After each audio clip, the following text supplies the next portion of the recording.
This is a true story about how I was stalked, harassed, and even assaulted by my ex-girlfriend. My name is Adrian. I'm 27 and I work at a fast food restaurant. I've been there for about 2 years now. My ex-girlfriend Lydia is, well, unhinged. I'm not just saying that because she's my ex or because things didn't work out between us. I genuinely believe something is deeply wrong with her, like she's a psychopath. We broke up 5 months ago, and since then, my life has been hell. Lydia hasn't let me go, not emotionally, not physically.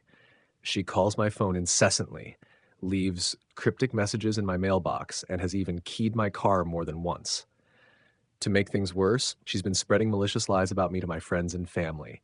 It feels like she's trying to destroy every part of my life that she can touch. The worst encounter happened one night during my shift at the restaurant. It was late, and we were just about to close. Only one customer remained, finishing their meal. I was cleaning tables, lost in the rhythm of my routine, when I heard the door open. I froze. It was her, Lydia. My stomach dropped.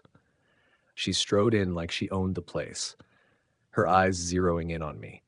I could feel the tension in my chest as I groaned inwardly. This wasn't going to end well. I set the cleaning rag down and walked toward her, raising my hands in what I hoped was a calming gesture.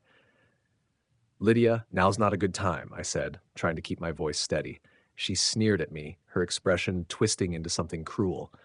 It's never a good time, she spat, her voice sharp and venomous. Before I could respond, she took a step closer, her glare boring into me. Every time I message you, you ignore me, she hissed. What's wrong? Why do you always run from me? Why do I always run from you? I snapped back. You've made my life a living hell. Lydia steps closer, her face inches from mine. Her breath is warm and sharp, her eyes piercing. You haven't seen hell yet, she whispers, her tone icy and threatening. Before I can respond, my manager appears from the back, drawn by the palpable tension. He glances between us, frowning slightly. Is there a problem here? He asks, his voice firm but polite. Then, trying to diffuse the situation, he adds, Would you like to order something, miss?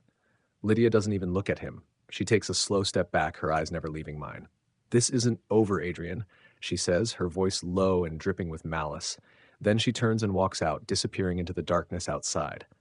My manager, trying to lighten the mood, chuckles awkwardly. Girl trouble? He says, his tone teasing. I groan, running a hand through my hair. You don't know the half of it. A few hours later, my shift ends. Exhausted, I head home, desperate to decompress. I take a quick shower, grab something to eat from the fridge, and collapse onto the couch. The weight of the day is finally starting to lift when something catches my eye. The door to my patio is slightly ajar. A chill runs down my spine. The door's been broken for weeks, but I distinctly remember closing it before I left. It's open just a crack, barely an inch, but I can feel the night air creeping in. I get up, walking toward it cautiously. The breeze makes the hairs on my arms stand on end. I nudge the door closed and lock it, muttering to myself, I've got to get that fixed. Turning back toward the living room, something on the carpet catches my eye, a pair of high-heeled shoes. I freeze.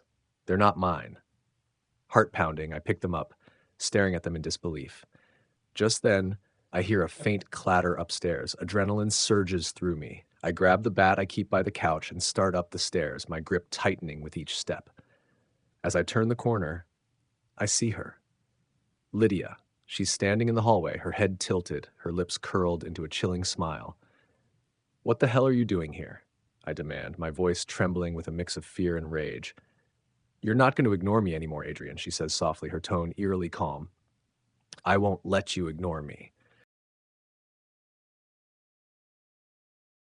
Marcus stared at the flickering light above the kitchen table, his fingers trembling around the chipped coffee mug.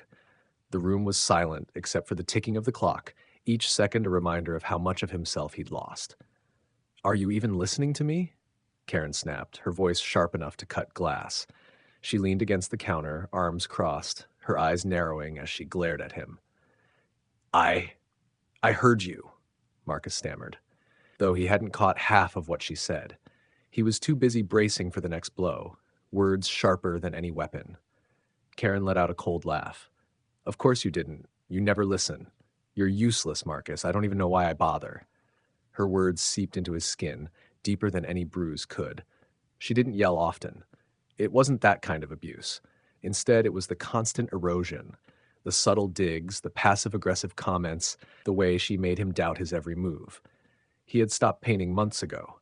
She had called his work childish during one of her moods. He stopped seeing friends after she convinced him they were laughing behind his back. The world outside their apartment had grown distant, and his reflection in the mirror felt like a stranger. "I'll do better," Marcus said quietly, his voice barely audible. Karen rolled her eyes and walked away, muttering, "You always say that, but you never do." As the door to their bedroom slammed shut, Marcus sat frozen, staring at the table. The mug in his hands was empty, much like how he felt inside. For the first time in months, a thought broke through the fog in his mind. What if I left? What if I just walked out? But as quickly as the thought came, doubt followed. Where would he go? Who would he be without her? The fear of freedom felt just as suffocating as her presence. He leaned back in the chair, the ticking clock reminding him of the minutes slipping away. One day, he thought, one day I'll find myself again. For now, he sat in silence, the ghost of who he once was lingering in the room like a shadow. Eric woke up in darkness, his head throbbing and the metallic taste of blood lingering on his tongue. His wrists were bound tightly with rope, the coarse fibers biting into his skin. He tried to move but realized he was strapped to a wooden chair. Panic surged through him as faint light filtered in through a small, barred window. Finally awake, a familiar voice cooed. His heart sank. It was Claire, his girlfriend. Well, ex-girlfriend as of last night. "Claire, what's going on?" he stammered, his voice cracking. She stepped into the dim light, her face eerily calm, holding a tray with a sandwich and a glass of water. Her once soft blue eyes now glinted with something unhinged. "You broke up with me," she said, tilting her head, her smile too wide. But I love you, Eric. I know you love me too. You're just confused." "This isn't love," he shouted, yanking at the ropes. "Let me go." Her smile faltered and her expression turned cold. She set the tray down and crouched in front of him, her face inches from his. "You don't understand," she whispered. "You're mine, Eric. You always said we were meant to be together forever. Well, forever starts now." Eric's blood ran cold as she walked over to a small table and picked up a toolbox. She opened it slowly, revealing pliers, a hammer, and a collection of knives. "If you try to leave again, I'll have to make sure you can't," she said softly, picking up a blade and testing its edge with her thumb. He screamed, his voice echoing in the damp basement, but no one would hear him. The house was miles from anywhere, and Claire had made sure of that when she brought him here.